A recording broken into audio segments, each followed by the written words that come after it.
Hey guys, welcome back to the channel McNallie Money, home of all things stock, investment, and personal finance related. Now for today's video, we're going to be taking a look at a small cap Bitcoin miner based in the United States. The company name is TeraWulf, and this stock actually came to me in the form of a subscriber request. So I'm super excited to explore this company, talk about my findings. Before we get into it though, please take a second, hit the like button, you guys. It's a huge help to myself and the channel. If you're not already subscribed, McNallie Money, feel free to do so. And let me know in the comment section below if you're currently holding shares of TeraWulf, how you think they stack up to some of the other miners in this space, and what your thoughts are on this company moving forward. Now with that being said, let's get into today's video.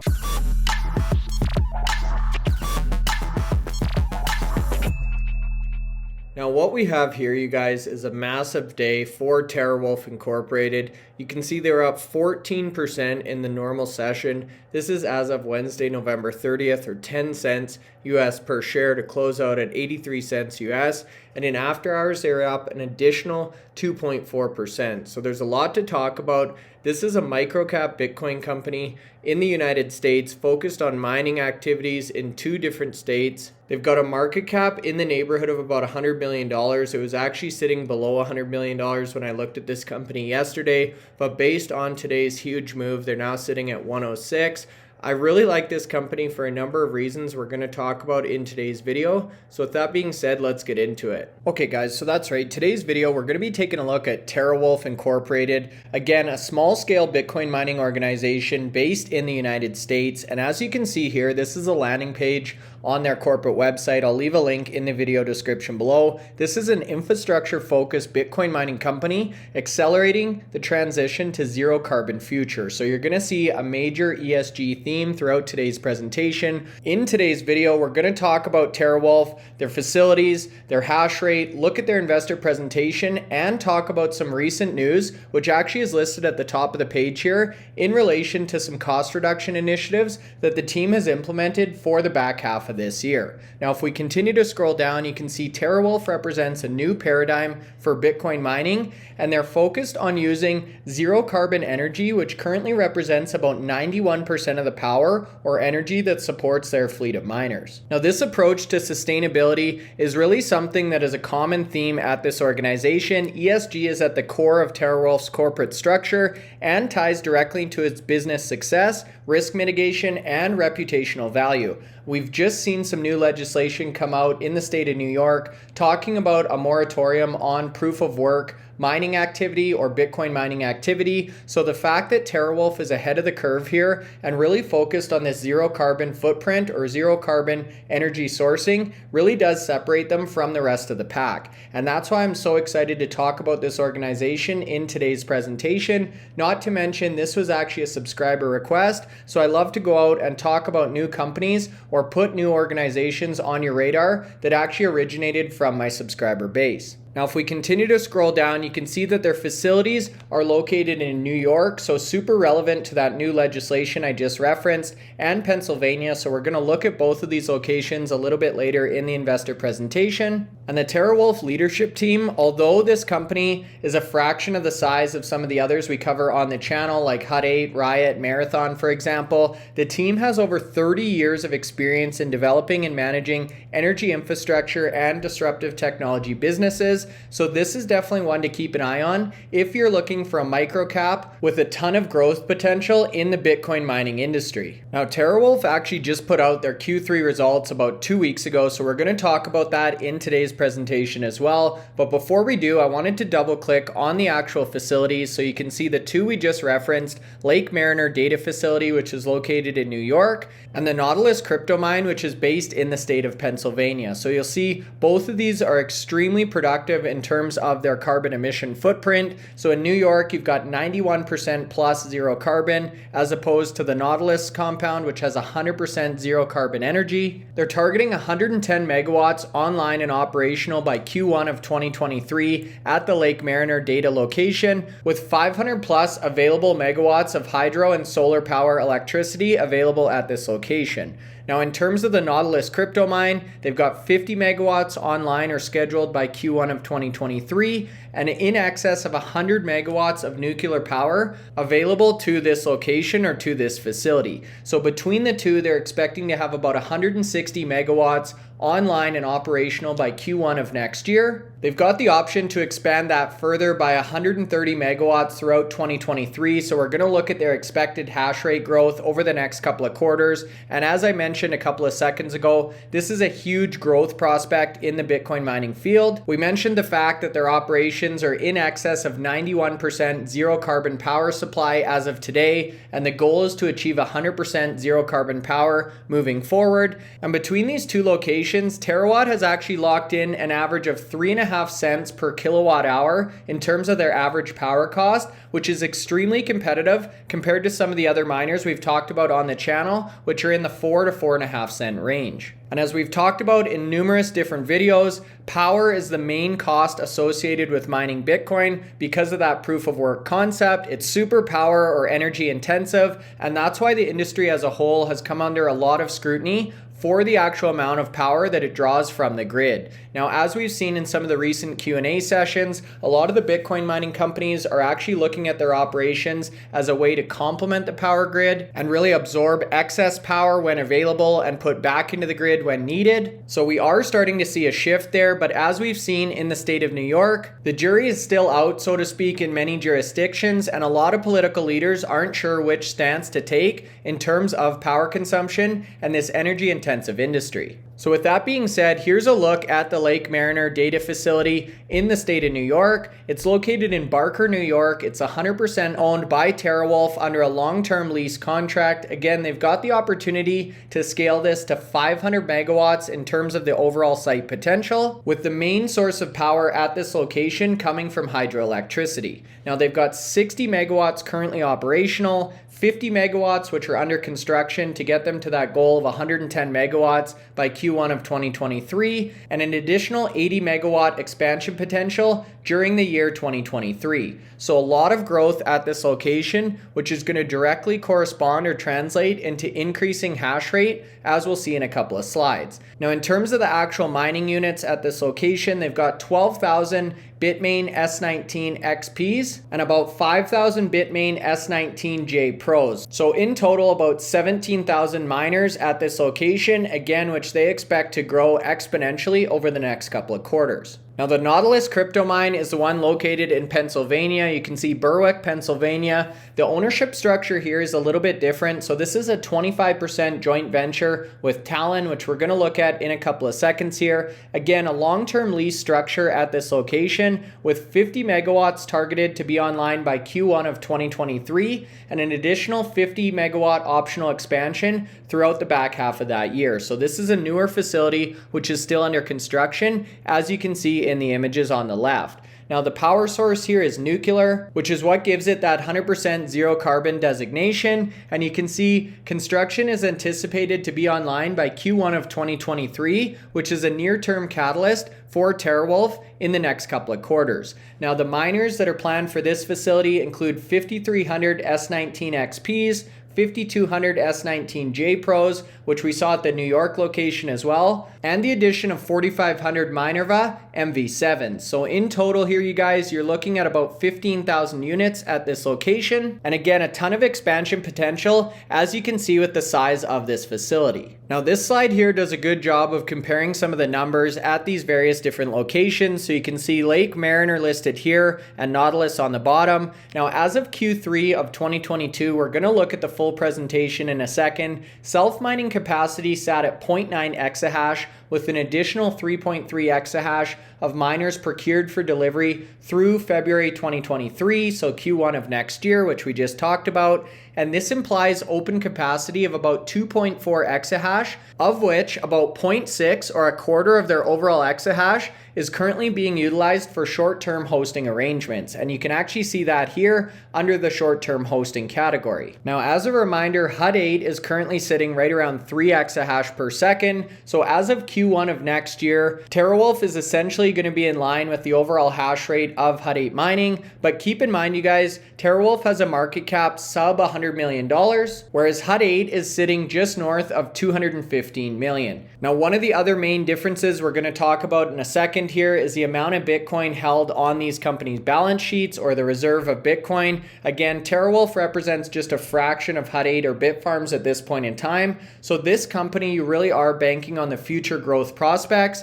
and that ESG strategy that's baked into their business model. Now, me personally, based on the crypto winter we find ourselves in, I'm trying to shy away from some of these microcap or startup type of organizations in favor of companies like HUD-8 Mining that have a stronger balance sheet and more financial flexibility. However, these microcap operators definitely offer a huge return opportunity if they're able to weather the storm, make it through this crypto bear market we find ourselves in the midst of, and execute on their future growth plans into 2023. Now, in terms of total capacity, so once everything's up and operational, you can see they're expected to have about 49,000 miners, or about 6.6 exahash per second. And the breakdown on that would be as follows. So about 0.9 exahash would be dedicated to self-mining operational activity. Self-mining procured activity would take up about 3.3 exahash. An additional 0.6 exahash would be dedicated for that short-term hosting activity, meaning they'd have about 1.8 exahash per second of open capacity once they're fully operational and online. And that's where that 2.4 exahash per second comes from. If you take the 1.8 exahash of open capacity and you add in the 0.6 exahash of their short-term hosting obligations. And again, for reference, Bitfarms, which has been aggressively building out their hash rate, exited Q3 with about 4.2 exahash online, and they're sitting at a market cap of about $125 million US. Now, this slide here really builds on that theme we've been talking about in terms of the exahash growth. So you can see Q3 of 2022, they're sitting at 1.5 exahash. By Q4, they're expected to be at 2.0 exahash per second. And again, you can see the 0.6 exahash dedicated to hosting throughout each one of these quarterly snapshots. By Q1 of 2023, that's where that 6.6 exahash per second figure comes into play. And although this is not confirmed or locked in, they do have the opportunity to add an additional or incremental 5 exahash per second at their existing sites in 2023, which would bring them up to 11.6 exahash per second if they decide to move forward on that option. And you can see that's categorized as an optional build out, which is going to really be subject or dictated by market conditions, specifically the price in the underlying commodity, which is Bitcoin. So to summarize here, you guys, some of the highlights: TeraWulf has 100% exposure to the United States. They've got an ESG mandate focused on carbon neutral or zero carbon energy inputs, and they've got these aggressive growth plans at their existing facilities to ramp up to just shy of 12 exahash per second if the management team decides that's the right course of action. So again, you're really banking on the future growth prospects of this organization. Now, another point of differentiation with TeraWulf is really this industry-leading power cost. We referenced it a little bit earlier, coming in at an average of 3.5 cents per kilowatt hour. And you can actually see the breakdown per site here, with their LMD or Lake Mariner data facility coming in at 4.5 cents, which is really in line with a lot of the other Bitcoin mining operations we've covered on the channel, and their Nautilus facility, which is the nuclear-powered location, coming in at an astonishing 2 cents per kilowatt hour. So that's what actually gives them that blended power cost of about 3.5 cents per kilowatt hour. Now, you'll see in the most recent quarters here, the power price has increased at the Lake Mariner location. They cite a number of things here, so weather events, transmission outages, gas prices, supply constraints, and the conflict or geopolitical tension we're seeing in Europe, but they do expect that to balance out and revert towards the mean here, giving them an average of about 4.5 cents moving forward. So when you start to think about their operations ramping up to 5 or 10 exahash per second,